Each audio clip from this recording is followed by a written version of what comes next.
such fun things on my new TV show. Really?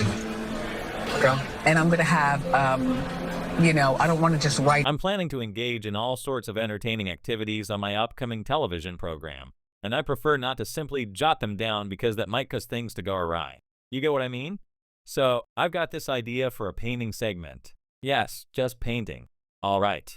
The son of Wendy Williams has come forward with a startling claim. His mother isn't truly free and is being exploited rather than properly looked after. This revelation hit hard, especially since it surfaced right after Wendy made a high-profile appearance at New York Fashion Week, looking impeccably put together and seated prominently at Laquan Smith's runway event. This marked her first significant public outing since she referred to her assisted living setup as a luxurious confinement. To the outside world, she appeared glamorous with extended eyelashes, perfect cosmetics, and styled hair, mingling among stars and evoking memories of her heyday.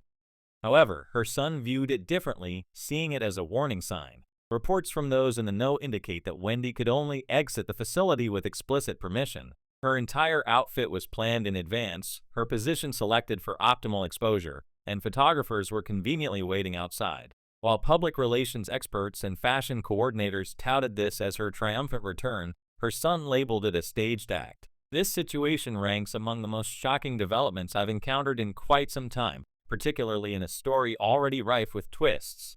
We're not referring to a performance that earns applause. According to Kevin Hunter Jr., this was a meticulously scripted event designed to serve everyone's interests except his mother's.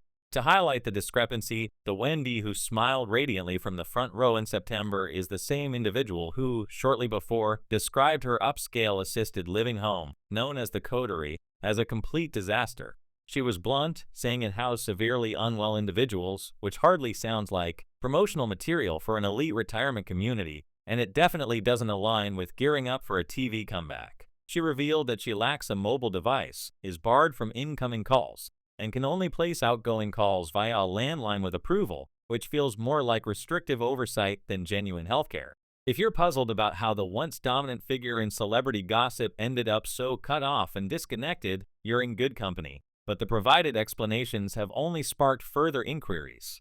I believe the Guardian hasn't performed adequately in safeguarding my mom. As long as she surrounds herself with agreeable individuals who recognize she's not receiving the necessary assistance or improving. People familiar with the circumstances now assert that Wendy's excursions are never impromptu, never ordinary, and never solely for her own good. They suggest she's only permitted to venture out when it financially advantages others. If that strikes you as paranoid speculation, consider that each public sighting has aligned with media attention, court schedules, or efforts to publicly affirm her well-being. Her son rejects this facade, and he's joined by an increasing number of supporters, from loyal followers to past associates, who highlight the series of lavish dinners at places like Tushy, those well-documented evenings in the city, frequently organized by acquaintances who oddly always tip off the media beforehand. Wendy is escorted to a spot by the window for easy viewing from outside, accompanied by her overseer, cosmetics specialist, and whoever is currently shaping the public perception. Every bite she takes, every gesture, every forced grin is photographed and disseminated through entertainment channels as if to silence any suggestions that Wendy is enduring hardship or, worse, imprisoned. But what transpires once the spotlight fades and the cameras are capped? From Wendy's own accounts, it's far from festive. It's akin to constant monitoring in a posh detention area. She confided to a reporter on the record that all her activities are confined to her room. She avoids eating there when possible, opting to escape to eateries occasionally, but she acknowledges these trips are infrequent, contingent on conditions, and strictly regulated. Staff and those in the loop murmur that she's been relocated to the memory support section, deprived of most belongings, and any liberty she enjoys is only in the presence of observers. Even her exposure to current events is supervised. For a period, she wasn't permitted an iPad until judicial approval, and she primarily uses it to replay her past successes, old broadcasts, former triumphs, echoes of an era when she dictated terms. With her son, I've consistently communicated with her, and she's always encouraged me to, utilize her funds. The formal rationale for this stringent regulation is the guardianship established in 2022 when Wendy Williams was judicially deemed incapable. Her assets were immobilized and her daily life entrusted to a court-designated guardian, Sabrina Morrissey. This stemmed from a petition by her bank, Wells Fargo, following assertions from her financial consultant that she faced exploitation risks. Legal documents reveal millions in her accounts, accessible only with sanction from an appointee she didn't select, for motives that remain opaque. Those privy to the details now describe Wendy's infrequent public engagements as contrived demonstrations of vitality. Their scheduling invariably corresponds with judicial evaluations or fresh legal actions. Her son identifies a recurring theme that prioritizes others' financial gains over her welfare. Concurrently, media reports obscure the facts. Some admirers have criticized Kevin Jr. for inconsistency, referencing his unsuccessful bid to assume guardianship and his efforts to tap into her resources. Others argue the guardianship serves the public interest, shielding a susceptible celebrity from all, family included. Yet, this has evolved into a fierce contest where all parties profess to advocate for Wendy, but she stays obscured unless it advances another's purpose. We mustn't overlook the power of appearances.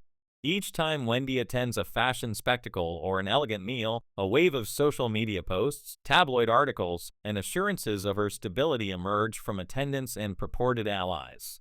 Scrutinize these occasions more closely. The venue is always prepared for photographers. Her placement ensures prime visibility. Her grooming is impeccable. At Tucci, a refined Manhattan eatery, Wendy was observed exiting a dark SUV, assisted to her table by her security detail, with Max Tucci and Laura Geller nearby, capturing photos and examining shots of her visage. A fellow patron noted her eyes appearing wide and alarmed, attributable perhaps to her Graves' disease, but it's a common feature in media images. 2. Competing narratives about Wendy persist.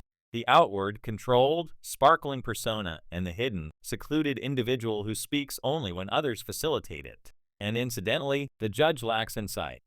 Seriously, when did this judge turn into a film critic? Wendy Williams remains a sought-after figure. From our Tubby special, it's evident she draws immense interest. She's conducted discussions with prominent publications. Beneath that polished surface, the actual conflicts are more vicious than any segment on her program. Williams has termed her legal predicament repulsive and her residence a high-end jail. Her grievances extend beyond mere amenities to fundamental liberties. Sources assert she's been refused visitors for extended periods. Certain relatives report ignorance of her location or status except via intermediaries. The presiding judge, Liza Sakov, noted that Wendy has grown more forthright and lively, yet her aphasia and contested frontotemporal dementia have deteriorated. Nevertheless, statutes mandate guardianships maximize autonomy. Instead, Wendy's overseer retains absolute authority, approving every facet of her existence at rates up to $450 hourly per records. The financial aspect lingers persistently. Williams Holdings cover attorneys, the guardian, and the guardian's counsel, with bills reportedly reaching tens of thousands monthly. Her memory care unit rents for $25,800 each month. In 2024, Morrissey disposed of Wendy's opulent Manhattan condominium, allegedly incurring a deficit. She also rehomed Wendy's cherished adopted cats, a decision Wendy discovered post facto. Amid this labyrinth, Wendy Williams, once the undisputed gossip monarch with a sharp wit, is now labeled the AIP, alleged incapacitated person, by the judiciary that once relished her star reports. And I can't comprehend why a confidentiality order prevents Wendy from discussing her plight. Why impose it? Beyond that, a larger issue looms. As this courtroom saga intensifies, the roster of stakeholders in Wendy's destiny expands. Her ex-manager, publicist, former spouse Kevin Hunter Sr., and even her attorney Joe Takina have all engaged, issuing declarations and sometimes vying to handle her finances or reinstate her career. Her publicist and aide refuted the dementia label, insisting Wendy is sharp and inquiring about compensation for her interviews. Her ex initiated litigation, deeming the guardianship fraudulent captivity and demanding $250 million. But it's dismissed as opportunistic, particularly since his nearly $40,000 monthly spousal support ceased upon guardianship commencement. With impending court sessions, strain mounts. Allies and kin are divided.